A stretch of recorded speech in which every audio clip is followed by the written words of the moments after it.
Do you do that? Do you take like an antihistamine or something? No, I have a problem. Really? My wife said if I ever get insomnia, she's going to put an airplane seat in the bedroom. You just pass out immediately. Gone. I can't. I used to drink. I was like, I'll drink and that'll make me sleepy, and that would just make me drunk and belligerent. And you just start talking to people. No, I don't talk really? to people. I just get off and I'll get pissed off. My car's not here. Where the fuck's my car? So if you fly from New York to LA, which is like a full fucking 6 hours, don't kid yourself. It's longer because of the wind. Yeah. You don't take an hour nap? I force myself. If I don't force myself to close my eyes, I will work. I'll just work the whole time and then arrive just pissy and tired. Yeah. Why don't you take like a now I take I avoid drugs assiduously, but I'll take like a Benadryl because it'll make me just word you said? Assiduously. 1380, huh? Hey, SAT word. Here's the I won't even tell. I'll tell you my score later. Okay. Here's my score version of that sentence. I avoid drugs as much as I can. You know what though? You're probably easier to understand. Assiduously? My fucking stuck up. I know that word. Ass. Yeah, assiduous. So I generally don't take any drugs at all. So if somebody said, "Here's a Xanax," I wouldn't take it. Why? I don't know. Now's the perfect age for you to dive headfirst into this. Into drug addiction. And your husband will be like, "You've just gotten so cool." Already. You know what? I don't know that I'm worried about becoming a drug addict, but look, I'm going to say some Hollywood shit right now. Drugs just fuck your life up. They fuck with your face. They fuck with your body. They take the edge off your fucking sharpness. I learned really early when I was doing stand-up. Remember you first started doing stand-up and you realized you could get free beers? And I used to have a drink every night, 2 drinks, 3, because it was free. And then I realized I'd get on stage. I wouldn't remember my act. I'd forget my tags. I wouldn't be quick. I couldn't riff. So early on, I stopped drinking going on stage. And then that just kind of went into the rest of my life. Yeah, I should have probably quit a lot earlier. I remember at the Laugh Factory, you have like 2 beers before you leave the house. Yeah. And then you have a beer while you're waiting on there. stage. Then you 2 take beers one on up stage. with you. Then the next show, I was like 10 beers in, and I remember trying to say specifically. I started trying to say specificity. Specificity? Specificity. Maybe it wasn't the alcohol. And then I realized I'm never going to be able to say that. It's funny you should say that. And I said, I go, all right, specific. I could say specifically. And this happened only once where at that moment I realized the audience knew I was drunk and there was no other way around explaining why I couldn't say that word. Yeah, you either had to just admit and it was the most mortifying thing in the world. Did you admit it?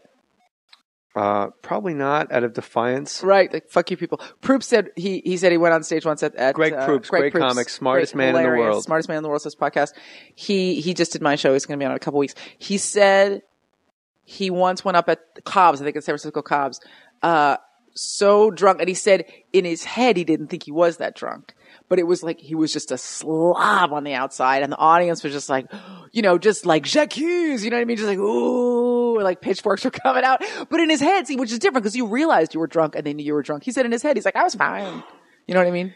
He is the world's smartest man. He is the world's smartest man. Greg Proops. He's doing and thinking. I bet he probably got up around 1380 on his SATs also. I wonder. I should have asked him about his SATs. So the news comes to your high school. Yeah, they come. They do a documentary about it. It's called Soda, SOTA Jambox. It's the worst. It's the worst. I don't know why I'm putting this out there. I don't know, but it's out there.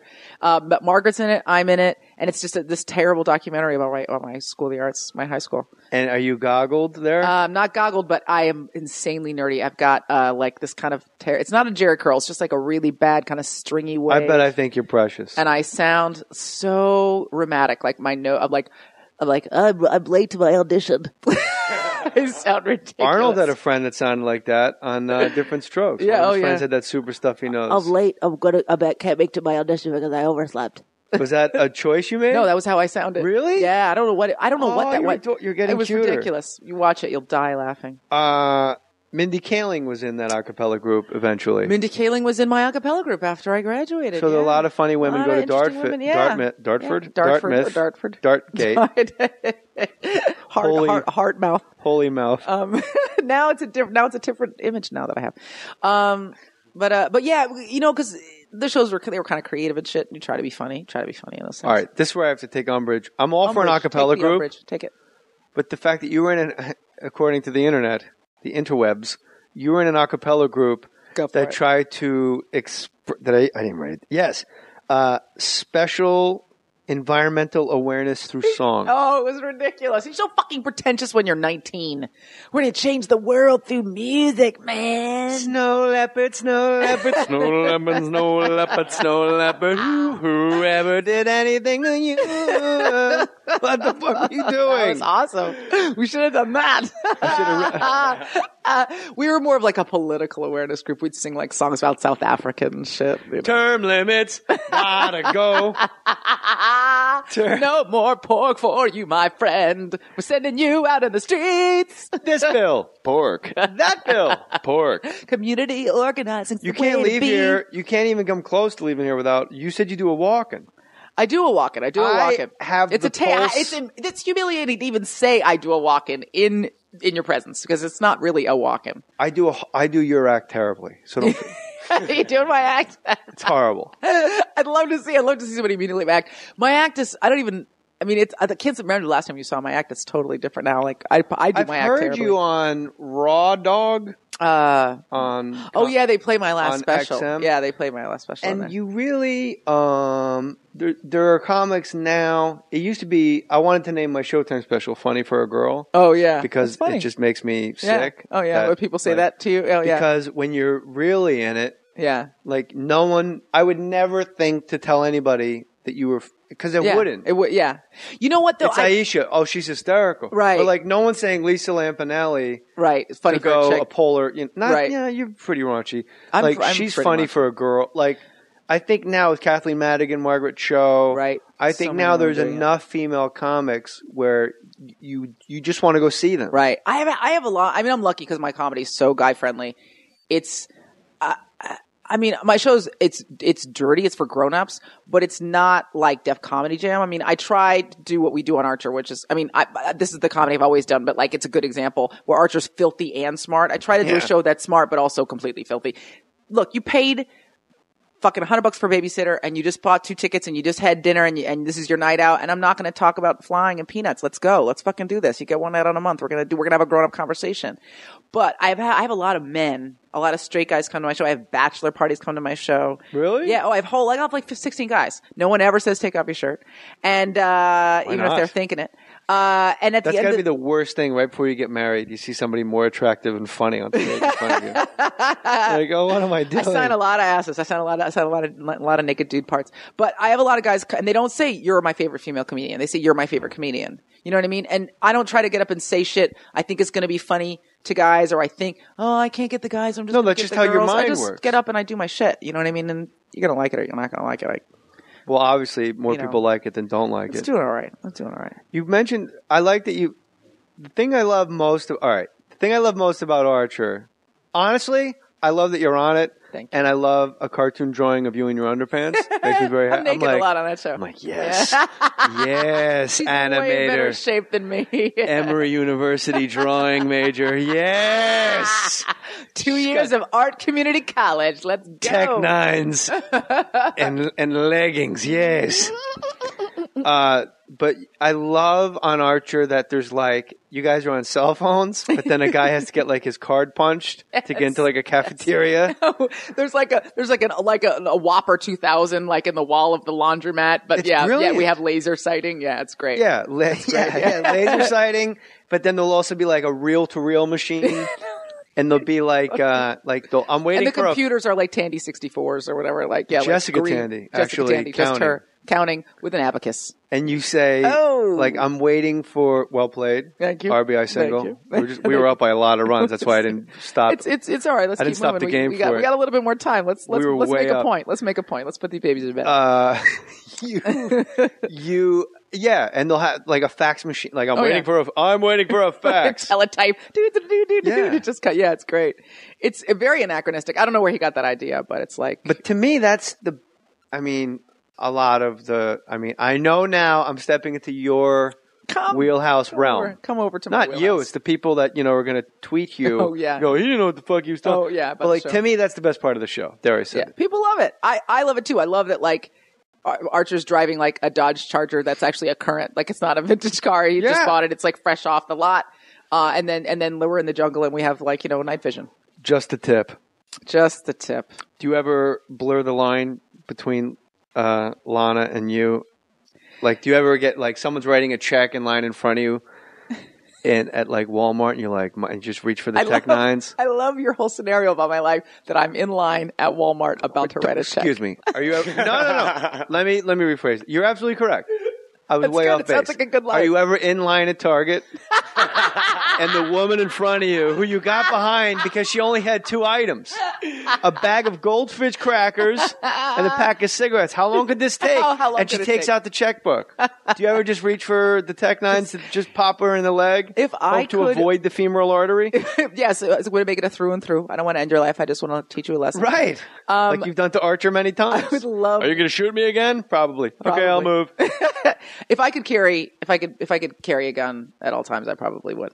But it would probably end badly for somebody. So the guy I love. The whole show was created. What's the creator's name? Adam Reed. Yeah. Adam Reed's in. I think he was in Spain. Yeah. This is the most. This is one of the wackiest. Story. This is not an outlier story. This is a. How the fuck did that happen? Yeah.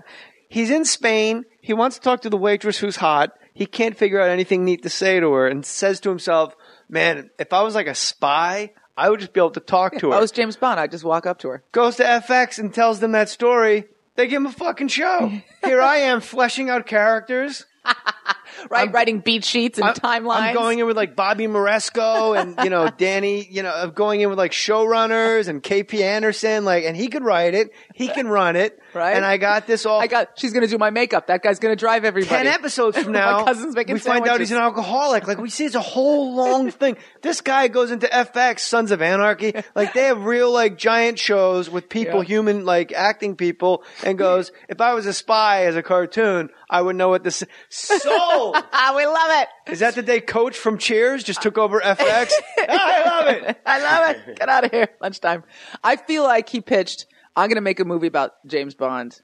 If James Bond was who James Bond really is, which is an alcoholic prick. And he was. A movie the original or a James cartoon? Bond, well, a cartoon. Like, the original James Bond was an alcoholic prick. He was always fucking drinking. He was fucking girls and kicking them out of bed. You know what I mean? And then he'd some asshole quip. I'm reading the original books right now. Yeah. It is insane how often he calls women silly bitches. Every 3 paragraphs, there's a fucking... So they paired that out for the film franchise. I still don't know how they got away He with smokes 4 packs a day in the book. Right? He's like a lecherous fuck in the book. Like an asshole, in right? the movies, Yeah. To get Mr. super Debonair, sidetracked real quick, I don't know how, as a child I didn't, and now I don't. How do they ever clear Pussy Galore? I don't know, and I did it. I made a Pussy Galore joke online yesterday, and I thought the only way I'm able to say the word, I'll say it on stage, but the only way I'm able to put the word pussy on the internet is because this is a character in a James Bond movie, and thank God for them. Pussy Galore, a lot of That was her name. That was her name. Pussy Her Galore. name is Pussy Galore. Yeah, that was her name. If you want pussy, I have more than you need. A veritable cornucopia. A cornucopia. A bottomless cornucopia. A bottomless. Endless supply. Would you say I have a plethora? A plethora. Would you say a wide variety? A plethora? What am I quoting? Indefatigable. What? Indefatigable supply. An indefatigable. Man, you're smart. Guess what I got on my SATs? Tell me. I want you to guess. No, because I didn't. Okay. 1120. Oh no, sweetheart. I got a 1600. Did you really? No, I'm kidding. Go lower. Lower. Way lower. How's this? Oh, what'd you say first? I said 1120. Okay, I want you to go way lower. Okay. 860. 880. Nice. I took them 3 times, but it's a racially biased test. It is. They hate white people over there. I took the Princeton Review twice, and no matter how you fucking grilled my brain, 880. I gotta tell you something. That test is, I think that the whole testing environment is punishing. I did well the first time. I went back the second time to take it again. And I think I did it to prove a point. So I went out and raged with my friends all night the night before and stayed up all night and then went straight to the test. I went to Santa Cruz. They dropped me off on the way back from Santa Cruz to San Francisco, at the test. And I did not get that same score the second time. I got a significantly lower score the second time. And it was a wash. You can always throw out your lowest score. Did you and Doug Benson and Super Jaime, his SAT scores went up 300 points? When he was stoned? When he's crazy stoned. Probably because he was able to just focus in on the test. It's so stressful and you're thinking my whole life is Alchemist. yeah. Okay, that right? means B. Right. That means B. Alchemist means B. How did you get Archer? Magical. It was magical. Just magical realism. Adam, they just sent the script and said, do you want to do this? Really? Yeah, yeah. And how did he know you? I don't know, and I should ask him that. He said I knew of you. I was like, because you've been watching. What's happening? But Hold on. Next time anybody ever says to you, "I know of you," I want you to stroke your chin and say, "Go on." Do continue. Yes. And he sent it, and I said yes. I mean, I read like 5 pages of it. It was so funny. Yeah. Then there were like curse words in the first 3 pages, and I was like, done, sold. Any opportunity to curse on television, I'm ready. It kind of went into the rest of my life. Yeah, I should have probably quit a lot earlier. I remember at the Laugh Factory, you have like 2 beers before you leave the house. Yeah. And then you have a beer while you're waiting on there. stage. Then you 2 take beers one on up stage. with you. Then the next show, I was like 10 beers in, and I remember trying to say specifically. I started trying to say specificity. Specificity. Maybe it wasn't the alcohol. And then I realized I'm never going to be able to. You don't take an hour nap? I force myself. If I don't force myself to close my eyes, I will work. I'll just work the whole time and then arrive just pissy and tired. Yeah. Why don't you take like a? Now I take. I avoid drugs assiduously, but I'll take like a Benadryl because it'll make me just. What was the word you said? Assiduously. 1380. Huh? Hey, SAT word. Here's the. I won't even tell. I'll tell you my score later. Okay. Here's my score version of that sentence. I avoid drugs as much as I can. You know what though? You're probably easier to understand. Assiduously. I fucking stuck up. I know that word. Ass. Yeah, assiduous. So I generally don't take any drugs at all. So if somebody said, "Here's a Xanax," I wouldn't take it. Why? I don't know. Now's the perfect age for you to dive headfirst into this. Into drug addiction. And your husband will be like, "You've just gotten so cool." Already. You know what? Do you do that? Do you take like an antihistamine or something? No, I have a problem. Really? My wife said if I ever get insomnia, she's going to put an airplane seat in the bedroom. You just pass out immediately. Gone. I can't.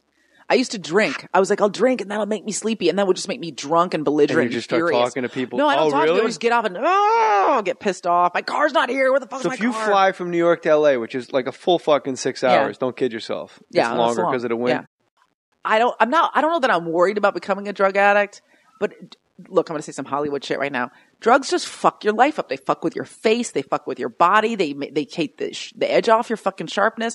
I learned really early when I was doing stand-up. Remember you first started doing stand-up and you realized you could get free beers? And I used to have a drink every night, 2 drinks, 3, because it was free. And then I realized I'd get on stage. I wouldn't remember my act. I'd forget my tags. I wouldn't be quick. I couldn't riff. So early on, I stopped drinking going on stage. And then that just